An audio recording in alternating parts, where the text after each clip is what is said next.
What if the devastation of the wildfires wasn't just nature's fury, but a calculated move for power and profit? What Mel Gibson revealed about the LA wildfires on live TV will make you question everything you thought you knew. The camera cuts to a sleek television studio where a polished blonde woman, her warm smile contrasting the gravity of the conversation, leans slightly toward her guest. Her name is Caroline Hart, and her presence alone often assures viewers that everything will be fine. Except today, sitting across from her is Mel Gibson, his expression a curious mix of calm resolve and quiet urgency. The broadcast feels electric, even through the screen.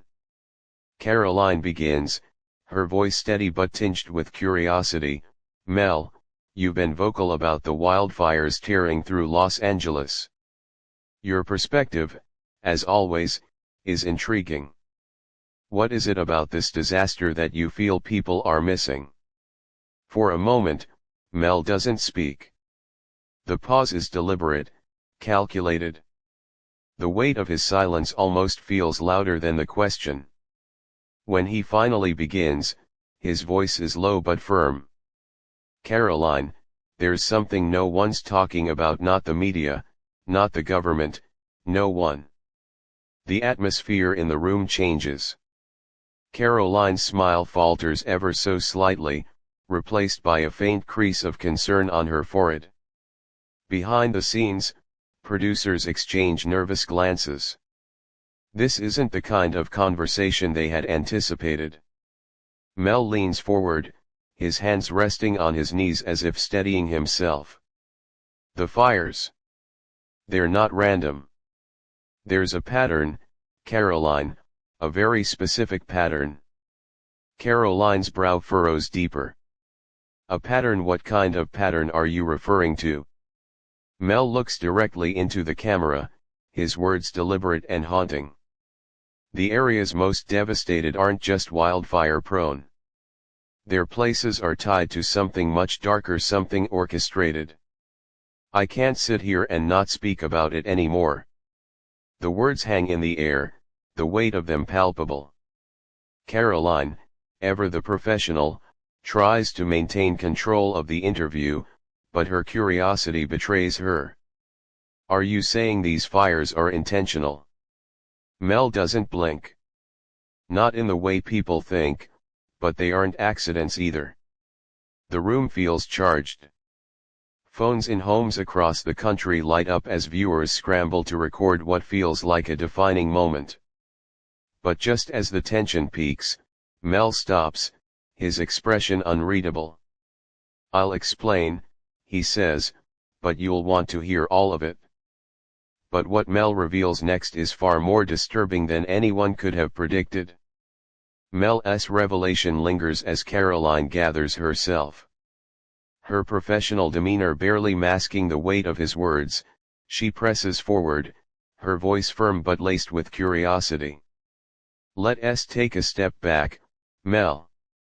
You've said there's a pattern, but before we get into that, can you talk about what you've observed with these fires?"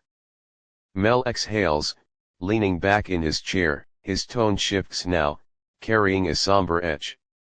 "Look, Caroline, these fires have torn through entire neighborhoods, places like Pacific Palisades, Malibu Canyon, Topanga. The destruction isn't just random nature taking its course. It's strategic. These are high-value areas, home to billion-dollar estates, prime land, and people with power." Images of scorched hillsides and smoldering ruins flash on the screen, scenes that have become tragically familiar, families standing in disbelief, clutching charred photo albums, firefighters drenched in soot, and pets lost amidst the chaos. Mel gestures toward the screen as if inviting the audience to truly see it. "These fires," he continues, "aren't like the ones I remember from years ago. They're faster, hotter, and far more destructive. It's like they're feeding on something. Something unnatural." Caroline interjects, her tone sharp. "Unnatural? How are you suggesting foul play?" Mel nods slowly, his eyes narrowing.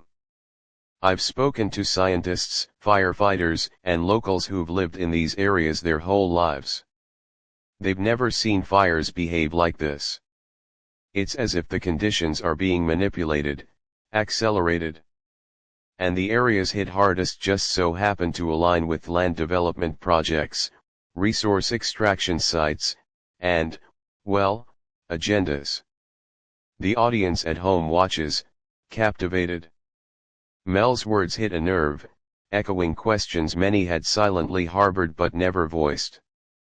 Caroline tilts her head, her blonde hair catching the light as she shifts in her seat. You're saying this devastation might not be entirely natural? Not might, Mel says flatly. There's no way this is all coincidence. And if you follow the money because that's what you always have to do, you start to see the threads. But as Mel pulls on these threads, the story starts to unravel in ways no one is prepared for. Caroline leans forward, her polished exterior cracking just enough to reveal genuine intrigue. Mel, what threads are you referring to? What have you uncovered? Mel's gaze hardens, and his voice drops a notch, commanding attention. It started when I noticed the same thing many of us did, how these fires seem to target specific regions. But then I asked myself, why are certain areas burning while others remain untouched? Why is the damage so concentrated? He pauses, letting the weight of the question sink in. I started digging, he continues. I looked into who owns the land, what's planned for it, and who benefits from these areas being cleared. And the answers I found weren't comforting. Caroline's eyebrows knit together. What did you find? The properties destroyed in Malibu, for example, weren't just homes. They were obstacles. Obstacles to high-value developments, energy projects, and even government initiatives. In one case, land previously tied up in years of environmental protection battles suddenly became wide open for use. Why? Because the fire cleared every single restriction. Caroline glances at her notes, visibly unsettled. Are you suggesting these fires are being used to bypass environmental laws? Exactly, Mel replies, his voice firm. And it doesn't stop there. I came across records of fire mitigation funds being misused, developers who quietly acquired burned out lots for pennies on the dollar, and deals that were signed before the ashes even cooled. Someone, somewhere, is profiting from this destruction. The air in the studio grows heavy as Mel's words settle over the audience. Caroline presses on, her voice tinged with disbelief. But Mel, that's a bold claim. Are you saying these fires are intentional? He leans forward, locking eyes with her. Not in the way people think. No one's lighting matches, but when you create the conditions for disaster, when you strip funding from fire prevention programs, deregulate industries, and look the other way on climate policies, you might as well be. A murmur spreads among the crew in the studio, barely audible, but palpable. Caroline takes a moment, glancing toward the camera. This is a lot to process, she says, her voice quieter now. It should be, Mel counters. Because it's not just about wildfires. It's about who controls the narrative and who's allowed to get away with it. But Mel's next revelation will leave even Caroline struggling for words. Caroline studies herself, her carefully maintained professionalism wavering for a moment. Mel, she says, her voice quieter now, you've painted a troubling picture. But you're suggesting something bigger than just negligence. Are you saying there's a coordinated effort behind this? Mel's lips press into a thin line and he nods. I've looked into this for months, Caroline. I've followed paper trails, spoken to insiders, and connected the dots. These fires aren't just the result of bad policy or oversight. They're the product of deliberate choices made by people in power. The audience, glued to their screens, likely wonders the same thing as Caroline. Who are these people? Sensing the tension, she leans in. You're pointing to something systemic. Can you give us specifics? He exhales deeply. Let me tell you about one example. There's a massive development project proposed in northern Los Angeles County, a $1 billion initiative tied to housing and tech industries. The project stalled for years due to zoning restrictions and environmental protections. After the fires swept through, clearing thousands of acres, those restrictions vanished almost overnight. Caroline's mouth opens slightly, her composure slipping as the implications sink in. Are you saying these fires are clearing the way for development projects? Yes, Mel says without hesitation. And not just there. The same thing is happening in Ventura County, in parts of Napa Valley. Prime land, suddenly open for development. And it's not just private companies. Some of these projects have government backing. It's a perfect storm of profit, power, and destruction. Caroline tries to regain control, her voice firming up. But surely these are coincidences. Mel, fires happen every year, especially in California. How can you be certain there's intent behind this? He leans closer, his voice steady but charged. Because of what happens after the fires. Developers are lined up, ready to buy land before the smoke even clears. And the laws meant to protect these areas, they get pushed aside as if they never existed. Someone is profiting from this devastation, Caroline, and they don't want us asking why. The camera cuts briefly to a shot of the scorched landscapes, the imagery underscoring Mel's point. Caroline's voice falters slightly as she responds. Mel, this is hard to hear. You're accusing powerful people of exploiting a tragedy. I'm not accusing them, Mel says sharply. I'm stating facts. And the people watching this, they need to start asking questions too. The interview ends, but the conversation is far from over. Within hours, clips from Mel's appearance flood social media. The hashtags Mel Gibson reveals and HAT wildfire truth trend across platforms, sparking an avalanche of reactions. Some viewers are quick to dismiss Mel's claims as conspiracy theories, but others begin to dig deeper. They post satellite images, zoning maps, and articles that seem to align with what Mel had said. Threads unravel on forums, connecting dots that were previously ignored. One user writes, "Look at the land auctions right after the fires. It's all prime real estate scooped up by the same few companies. Coincidence?"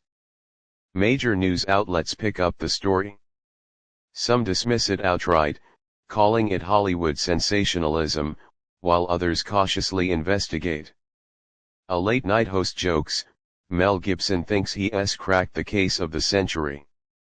Next he'll be telling us the fires are aliens warming up their engines. The audience laughs, but online, the discourse is no joke. Survivors of the fires weigh in, sharing their stories. A woman named Teresa speaks through tears in a viral video. "Our home was one of the first to go," she says. "We had just rebuilt after the last fire. And now, a month later, we're getting offers from developers to sell the land.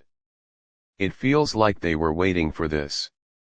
The backlash grows louder as corporations tied to recent land acquisitions are called out. A leaked memo from one real estate firm becomes a lightning rod for outrage. It reads, "Potential opportunities in post-fire redevelopment zones." The public doesn't miss the cold calculation behind those words. Caroline Hart, the blonde host from the interview, finds herself in the spotlight as well. In an unplanned follow-up segment, she addresses the flood of reactions. When Mel Gibson spoke, I didn't expect the response we're seeing now, but these questions deserve answers. And I hope someone in power is brave enough to give them. Despite the growing uproar, silence persists from those implicated. Politicians sidestep questions, corporations issue vague statements about supporting wildfire recovery, and the media's coverage remains cautious. But the public isn't letting go. This time, when a new piece of evidence emerges, it pushes the controversy to an entirely new level. The story takes an even more personal turn when wildfire survivors begin sharing their experiences in greater detail. Among them is Daniel Reyes, a retired firefighter who spent decades battling blazes across California. His voice shakes as he speaks in a heartfelt interview with an independent journalist. "I've fought fires my whole life," Daniel says, staring at the blackened remains of his home in Malibu Canyon. "But this one, it wasn't normal. Fires don't spread that fast or burn that hot without help. The winds were fierce, sure, but the way it moved, it was like it had a mind of its own." And now, knowing what Mel said, I can't help but wonder if someone wanted this to happen. Daniel's story resonates deeply, and it's not the only one. A single mother named Regina lost her home and her livelihood in the fires. "They say it's nature," she says in a viral video, her voice raw with emotion. "But how is it nature when a week later, I'm getting calls from a company offering to buy my land? Who are these people and how did they know to contact me so fast?" These stories fuel a new wave of anger and sadness. People begin to connect not only with the mystery but also with the human cost. Videos of charred family heirlooms, burned out schools, and displaced animals flood social media. But amidst the pain, something else begins to take root, a call for accountability. Grassroots organizations spring up, demanding investigations into the fires and the policies surrounding wildfire prevention. Activists hold rallies in Sacramento, calling out the corporations and lawmakers named in Mel's interview. Signs reading "Fire doesn't lie, but greed does," and "who profits from the ashes" are carried by crowds demanding answers. Caroline Hart takes to the airwaves once more. This time, there's fire in her tone. "It's clear that people are hurting and angry, and rightfully so," she says. "But this is more than anger. It's a chance to change the way we look at disasters and how we let those in power respond to them." Her words ignite further momentum, but they also draw opposition. Critics label the movement as anti-business or wild conspiracy theories, while others accuse Mel Gibson of grandstanding. Yet the voices calling for justice refuse to be silenced. And just as the tension reaches its peak, an insider steps forward with proof that changes everything. As public outrage reaches a boiling point, a surprising development shakes the conversation to its core. An anonymous whistleblower, someone who claims to have worked closely with a prominent land development corporation, steps forward with damning evidence in a video posted to an independent news site. Their voice is distorted and their face is obscured. The person, identified only as Alex, holds up a stack of documents. "These are internal memos, emails, and project plans," Alex says. "They show that the company I worked for knew these fires were coming and planned their moves around them." The whistleblower highlights one email chain in particular. The subject line reads "Post-Fire Acquisition Strategy." The emails detail plans to target specific parcels of land once they became available after wildfire damage. One chilling line stands out: "When the fires clear the path, we move fast. Timing is everything." The reaction is immediate and explosive. News outlets race to verify the documents, and within hours, they're confirmed as authentic. The corporation named in the leak denies any wrongdoing but cannot explain the incriminating language. A spokesperson issues a vague statement. These emails, taken out of context, do not reflect our commitment to ethical practices and community rebuilding. But the public isn't buying it. Protests erupt outside the company's headquarters, with demonstrators demanding resignations and accountability. Social media lights up with hashtags like "fires for profit" and "expose the greed." Even lawmakers, who had previously remained silent, begin to take notice. Mel Gibson, watching the chaos unfold, releases a brief statement. "This was never about me. It's about the truth, and now we have it."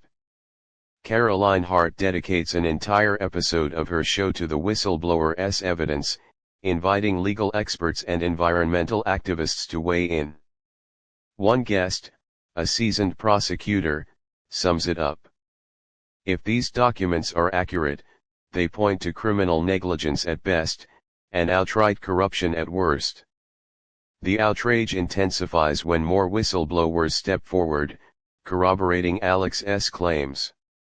One former employee of a state agency admits on live television, "We were pressured to approve permits for redevelopment in areas we knew were still recovering. We were told it was for the greater good."